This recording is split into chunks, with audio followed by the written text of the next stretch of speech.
আমি তো ইসলামী অঙ্গনে পরিচিত। বাংলাদেশের জাতীয় অঙ্গনে দেশকে যারা ভালোবাসেন এবং যারা ধর্মপ্রাণ নাগরিক, তারা আমাকে ছিটেফোঁটা হলেও ভালোবাসেন। আজকের এই বাংলা নববর্ষ উদযাপন অনুষ্ঠান উপলক্ষে সর্বঘরানার মানুষের প্রতি আমার একটাই আহ্বান, যে এতদিন ধরে যে চক্রান্তটা চলছিল, চক্রান্তের মূল কথাটাই হলো বাঙালি হলে মুসলিম হওয়া যাবে না, প্রকৃত মুসলিমরা বাঙালিত্বের দাবি করতে পারবে না।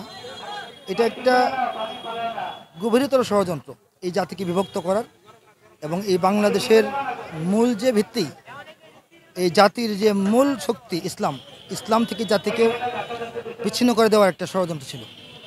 আমি আমার কথায়, চিন্তায়, লেখায়, সঙ্গীতে সবসময় আমার দর্শনটা তুলে ধরার চেষ্টা করি।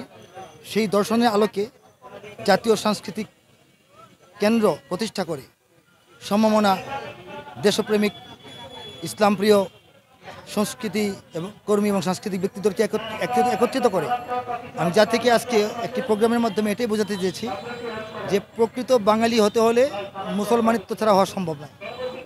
আর প্রকৃত মুসলমান কখনোই তার জন্মভূমি, জন্ম পরিচয় এবং ভাষার পরিচয়কে অস্বীকার করে না, সংস্কৃতিকে অস্বীকার করে না। প্রত্যেকটা বাংলাদেশী নাগরিকের তার যদি সংস্কৃতিবান হতে হয়, ইসলামের সংস্কৃতিকে ধারণ করেই তার সংস্কৃতিকে তার পেতে হবে।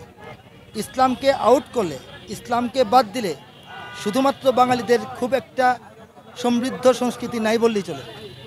আমাদের এই গোটা বাঙালি সমাজের, এই বাংলাদেশি জনগণের এবং আদিকাল থেকে বাঙালি সমাজের যে চারিত্রিক বৈশিষ্ট্যগতভাবে এবং ঐতিহ্যগতভাবে, সংস্কৃতিগতভাবে যে উন্নয়ন সাধন করে বেড়ে ওঠা, এর পেছনে ইসলামের অবদান 95%।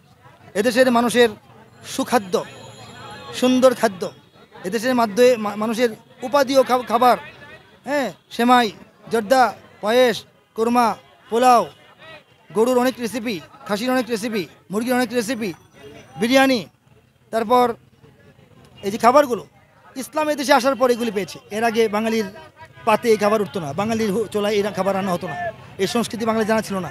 সালাম কালাম, সম্ভাষণ, মেহমানদারি ইসলাম শিখিয়েছে। গোটা পোশাক, পুরুষদের ঢেকে পোশাক পরা ইসলাম শিখিয়েছে। নারীদেরকে পর্দায় আনা, অবগণ্ঠনে আনা, নারীর মর্যাদা, আভিজাত্য রক্ষার জন্য পোশাক নির্ণয় করা ইসলাম করেছে। এদেশের যত রকমের সুন্দর সংস্কৃতি যা বিশ্বকে আকর্ষণ করে, যা আমাদের মর্যাদা এবং আভিজাত্যকে ফুটিয়ে তোলে, ইসলামের দেওয়া। ইসলামকে মাইনাস করে, মুসলমানিত্বকে মাইনাস করে শুধু বাঙালি বাঙালি বলে আপনি পৃথিবীকে দেখানোর মতো তেমন কিছুই পাবেন না। সুতরাং এদেশের মানুষ আবহমান কাল থেকে ইসলামকেই তাদের সংস্কৃতি হিসেবে গ্রহণ করেছে। প্রত্যেকটা ঘরে ঘরে জায়নামাজ, বাংলার প্রত্যেকটা ঘরে ঘরে রেহাল, বাংলার প্রত্যেকটা ঘরে ঘরে তাসবিহ, এগুলি আমাদের সংস্কৃতি। এটিকে ইসলামের একটা উপাদান বলে বাদ দেওয়া যাবে না। একটা কাপড় যতক্ষণ কাপড়ের দোকানে থাকে ততক্ষণ এটা থান কাপড়। যখন এটা পাঞ্জাবি বানানো হয়, কেউ থান কাপড় বলে না, বলে পাঞ্জাবি। ইসলাম যতদিন আরবে ছিল ততদিন এটা আমাদের ইসলাম, আরবের ইসলাম ছিল।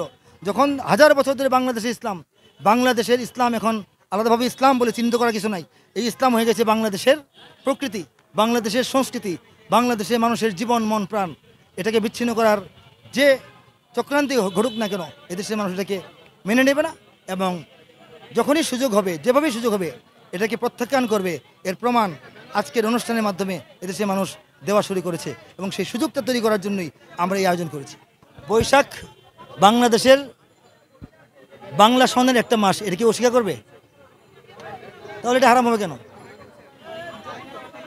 উদযাপন করার পদ্ধতি হারাম ছিল, উদযাপন করার পদ্ধতি হারাম ছিল। রাসূলুল্লাহ সাল্লাল্লাহু আলাইহি ওয়াসাল্লাম নওরোজ, পারস্য অগ্নি পূজারীদের যে নববর্ষ, ওটাও উদযাপন করার কুফরি পদ্ধতিকে হারাম, নিষেধ করেছিলেন। কিন্তু একটা দিন, একটা বিশেষ মুহূর্ত, এটাকে এই বিশেষ মুহূর্তে আনন্দিত হওয়া, বিশেষ মুহূর্তে আমরা দিন শেষে গুছিয়ে নিই, ঘুমানোর আগে সব কিছু গুছিয়ে নিই। ঘুমানোর আগের সময়টা কি বিশেষ মর্যাদাপূর্ণ কিছু? এটাকে গুরুত্ব দিচ্ছে বলে কি হারাম হচ্ছে? তা নয়। বছর শেষে মানুষ ব্যবসা গুছিয়ে নেয়, কৃষকরা ফসল গুছিয়ে নেয়। এটাকে পালন করার, এটাকে উদযাপন করার যে কুফর এবং শিরিক সমৃদ্ধ পদ্ধতি ছিল, বিজাতীয় সংস্কৃতি সমৃদ্ধ পদ্ধতি ছিল, কুসংস্কারাচ্ছন্ন পদ্ধতি ছিল, সেটাকে বয়কট করে মানুষ যেহেতু এগুলিতে আসবেই, দেশের মানুষ উৎসবপ্রবণ, তারা কোনো না কোনো উৎসবে আসবেই, তাহলে সেই উৎসবে যাবে কেন?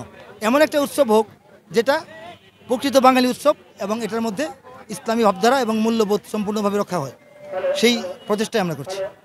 যুদ্ধের ময়দানে অস্ত্রের মোকাবেলা হয়, এটা আমরা মেনে নিই, কিন্তু অপসংস্কৃতির বিরুদ্ধে শুদ্ধ যে একটা সংস্কৃতি আমাদের দাঁড় করানো উচিত, সেটা অনেকেই মনে করে না বা তাদের চিন্তা জগতে কাজ করে না। তাদের উদ্দেশ্যে কি বলবেন? আমরা মনে করি তারা এখন থেকে পজিটিভভাবে চিন্তা করবেন এবং তারাও এই ধরনের উদ্যোগ নেওয়ার চেষ্টা করবেন এবং বুঝতে হবে যে মানুষ যে পথে হাঁটে সেই পথ যদি ভুল হয়, এর প্যারালাল বা এর বিকল্প তাদেরকে দিতে হয়। হ্যাঁ, তো এটা হচ্ছে আসলে প্রজ্ঞার ব্যাপার, প্রজ্ঞার সঙ্গে কাজ করতে হবে। এই বাঙালি সমাজে, বাংলাদেশের দেশে 20 কোটি মানুষের মধ্যে ইসলামকে নিয়ে আগাতে হলেও আমাদের খুব সুপরিকল্পিত এবং সূক্ষ্ম পরিকল্পনার মাধ্যমে আগাতে হবে।